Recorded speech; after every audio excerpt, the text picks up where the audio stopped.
ये जो रोटी है हमारी थाली में उनकी तिजोरी में बंद करने के लिए बने हुए है।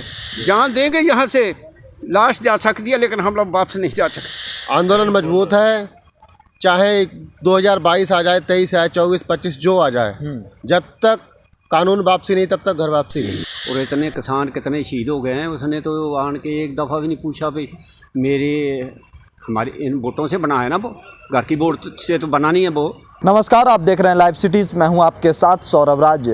ये मंच किसान एकता मोर्चा का है, ये मंच राकेश टिकैत का है। आपको बता दें, किसान आंदोलन के सबसे बड़े नामों में से एक राकेश टिकैत का नाम है, जो इसी मंच से पूरे किसान आंदोलन को संचालित कर रहे हैं। अब देश के कई जगह पे वो निकले हुए हैं और घूम रहे हैं, और वो महापंचायत के जरिए किसानों को बताने में जुटे हैं कि नए कृषि कानून किसानों के विरुद्ध है। आपको बता दें कि नए कृषि कानून के खिलाफ करीब 3 महीनों से किसान आंदोलन दिल्ली के तमाम बॉर्डरों पे चल रहे हैं। अभी भी किसान सड़क पे बैठे हैं, उनकी रात उनकी दिन, खाना पीना रहना सब सड़क पे गुजर रहा है। रात का समय है, कुछ लोग यहाँ पे मंच पे बैठे हुए हैं, इनकी काम है यहाँ पे पूरे तरीके से आंदोलन को संचालित करना। इनसे जानेंगे कि आखिर 3 महीने से जो किसान बैठे हुए हैं, आखिर इनका अगला पड़ाव कब तक इन लोग से मंच पे बैठे रहेंगे, सड़क पे किसान आंदोलन चलता रहेगा, क्योंकि मौजूदा सरकार पक्ष हो या विपक्ष चुनाव में व्यस्त है। ये बताइए सरदार जी कि किसान आंदोलन 3 महीने से चल रहे हैं, पक्ष हो या विपक्ष हो, वो चुनाव में व्यस्त है, आप लोग इधर अकेले बैठे हुए हैं, क्या कहिएगा?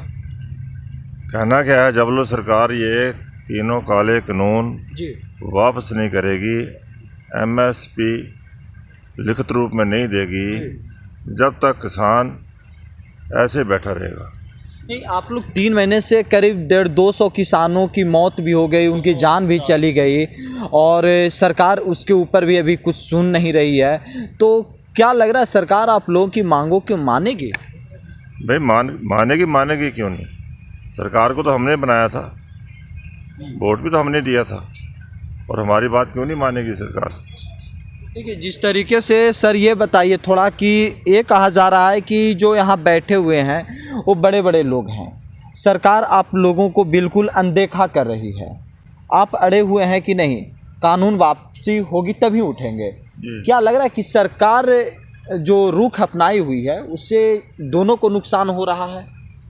देखो, नुकसान तो हो रहा है जी, नुकसान तो सरकार का भी हो रहा है और किसान का भी हो रहा है जी, मगर वो रुख अपनाए रही है। अभी वो बहुमत सत्ता में ज़्यादा उनके पास पावर है, जी, वो किसी का परवाह नहीं कर रही। तो ऐसे ही है, ऐसे हम बैठे रहेंगे, कभी न कभी तो हमारा भी टाइम आएगा।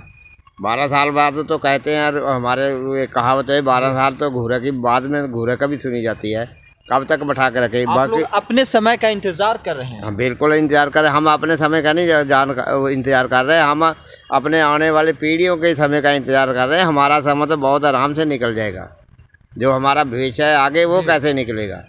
वो लोग इनके बंधुआ मजदूर बन के निकलेंगे, मजदूरी भी नहीं हमको देंगे, मन मर्जी के काम कराएंगे, मन मर्जी कराएंगे। जो हमारे हम चाहे छोटे हैं या बड़े, उनको क्या पता है बड़े हैं कि छोटे हैं। यहाँ 2-2 एकड़ वाला, 1 एकड़ 2-2 बीघे वाला किसान बैठा है। जो बड़ा किसान है उसे क्या जरूरत है रोडों पर आने की?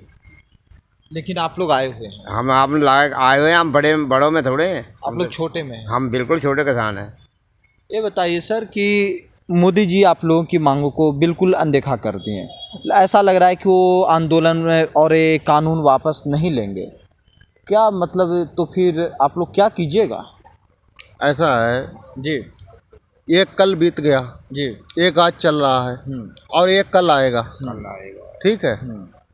और जब तक हमारे ये तीनों काले कानून रद्द नहीं हो जाते, एमएसपी पे हमें लिखित गारंटी नहीं मिल रही, तब तक घर वापसी नहीं होगी। आंदोलन अभी मजबूत है, आंदोलन मजबूत है, चाहे 2022 आ जाए, 23 आए, 24, 25 जो आ जाए, जब तक कानून वापसी नहीं तब तक घर वापसी नहीं। इस रोटी को तिजोरी की वस्तु नहीं बनने देंगे। ये जो है जन आंदोलन है, किसान का नहीं है। ये पूरे जन आंदोलन अब बन गया है। जो आदमी रोटी खाता है उसका ये रोटी का आंदोलन है, जन आंदोलन है। जो सरकार भी रोटी खाती है। सर इधर आप थोड़ा आगे आ जाइए। ये बताइए कि आपकी उम्र कितनी हो रही है? हमारी 75 साल की उम्र हो चुकी है। हमने 1965 की लड़ाई लड़ी हुई है, गवर्नमेंट ने हमें मेडल दिए हुए हैं। आप आर्मी ऑफिसर रहे हैं। हाँ जी, हाँ जी। और अब काश्तकार के साथ देख लो, काश्तकार जवान के साथ और मज़दूर के साथ यहाँ गाजीपुर बॉर्डर पर पड़े हुए हैं। आप देश के लिए भी लड़ाई लड़े अरे पहले और आज भी लड़ाई लड़ रहे हैं। पाकिस्तान के साथ देश के ऊपर हद पर सरहद पर लड़ते रहे हैं। हाँ। अब बड़ी शर्म की बात है। अब देखो, जो काश्तकार होता है ये धरती का सीना चीर के अन्न पैदा करता है। हाँ। और रात को बत्ती आती है तो रात को उसी टाइम, रात को चाहे ठंडी हो चाहे गर्मी हो, रात को भागता है खेत भरने के लिए। और वो बड़े शर्म की बात है, जो घर का माई बाप होता है, बच्चा रोता है तो उसको चुप कराने की उसकी जिम्मेदारी होती है। और इतने किसान कितने शहीद हो गए हैं, उसने तो आन के एक दफ़ा भी नहीं पूछा भाई मेरे हमारे इन वोटों से बना है ना, वो घर की वोट से तो बना नहीं है, वो आप ही लोग के वोट से, हमारे सबके वोट से हमारे बने सबकी वोट से बना है ना। बिल्कुल। तो जो ऐसा अफसर होता है वो एक दफ़ा अंधे की लाठी चलती है, दोबारा लाठी नहीं चलती। कुछ टाइम जा रहा है उसका, ये सरकार फेल हो जाएगी, बिल्कुल कतई फेल हो जाएगी, ये फेल हो जाएगी। बिल्कुल फेल हो जाएगी। ऐसी फेल हो जाए कई सदियों तक नहीं हाँ, आएगी। ये फेल हो जाएगी, बिल्कुल फेल हो जाएगी। क्यों? इसको चारों ओर ये आंदोलन जो है ये दिन से दिन बढ़ता जा रहा है। ये आंधी की तरह, पहले नाला होता है ना, नाला जानते हो? हाँ। नाले से फिर दरिया बनता है। जब दरिया बन जाता है तो दरिया के आगे कोई रोक नहीं पाएगा। दरिया तो रोड के ले जाता है, दरिया और आगे जाएगी। हाँ हाँ। अब नाली होती है, नाली फिर नाला बनता है। आंदोलन आगे बढ़ रहा है, बहुत ज़बरदस्त आगे बढ़ रहा है। चारों ओर से कोई ऐसी दिशा नहीं है जहाँ से अब आवाज़ खूब चल रही है। उपाय एक ही है और आंदोलन खत्म होने का रास्ता एक ही है कि कानून जल्दी से जल्दी, बहुत जल्दी से जल्दी, उसका बहुत भला है। जल्दी से जल्दी ये कानून वापस लेके और इनको ये भी अपना घर का जाके जिम्मेदारी का काम संभाले और अपना घर का काम संभाले। बस वही एक उपाय है। ये बताइए सर कि आप लोग यहाँ बैठे हुए हैं, जिस तरीके से कहा जा रहा है कि लोगों को नए कृषि कानून समझ में नहीं आ रही है, जो आंदोलन में बैठे हुए हैं, आप लोगों को समझ में आ गया है कानून? मैं भी आर्मी का हूँ। आप भी आर्मी? मैं आर्मी का हूँ जी। 71 की लड़ाई लड़ा हुआ हूँ मैं। हम लोग इतने ना समझें जो समझते नहीं हैं क्या आंदोलन हमारी समझ में, वो क्या कृषि कानून आते नहीं हैं। वो हमारे बच्चे वकील हैं। आपके बच्चे वकील हैं, आर्मी में बैठे हैं। जो यहाँ पर किसान जज है, किसानों के बच्चे, क्या उनके समझ में नहीं आता? क्या ये जो मोदी की समझ में आ गया, हमारी समझ में कुछ नहीं आता। हमारे कोई ये किसान जो है इतने अनपढ़ नहीं है जो पहले वाले थे। वो पहले वाला जो बात है वो चली गई, अब वो बात नहीं रही है। अब तो हर एक बच्चा जो पढ़ा लिखा बच्चा है सब जानता है, इनको सबको पता है कि ये क्या हो रहा है। किसको नहीं पता? क्या आपको नहीं पता है? आप जानते हैं ये क्या है? ये जो कानून बनाए ये इनको कारपोरेट कराने हैं, इनको ऊपर उठाने के लिए बना है। ये जो रोटी है हमारी थाली में, उनकी तिजोरी में बंद करने के लिए बना हुआ है। क्यों? ये जमाखोरी का कानून जो पहले बना हुआ था क्यों निकाल दिया? अभी जमाखोरी पर कोई पाबंदी नहीं है। पहले कितनी थी?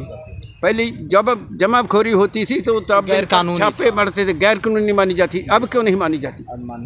अब तो ये खुले रास्ते दे दिए हैं, भाई चलो भाई जो करना है करते रहो।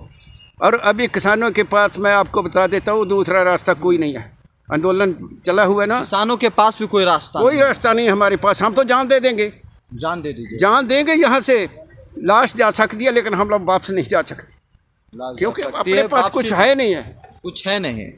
चलिए, तो जो यहाँ जो मंच पे बैठे हुए हैं, जो किसान आंदोलन में शामिल हैं, उनका साफ साफ कहना है कि रास्ता इनके पास भी एक ही है और सरकार को भी सिर्फ एक ही रास्ते के ऊपर आना चाहिए और कानून वापसी की रास्ता है। ये कहना है यहाँ मंच पे बैठे किसानों का, जो आंदोलन में शामिल लोग हैं। अब देखने वाली बात यह है कि आखिर सरकार कब तक इसके ऊपर अंतिम निर्णय लेगी। दिल्ली से सौरभ राज, लाइव सिटीज़।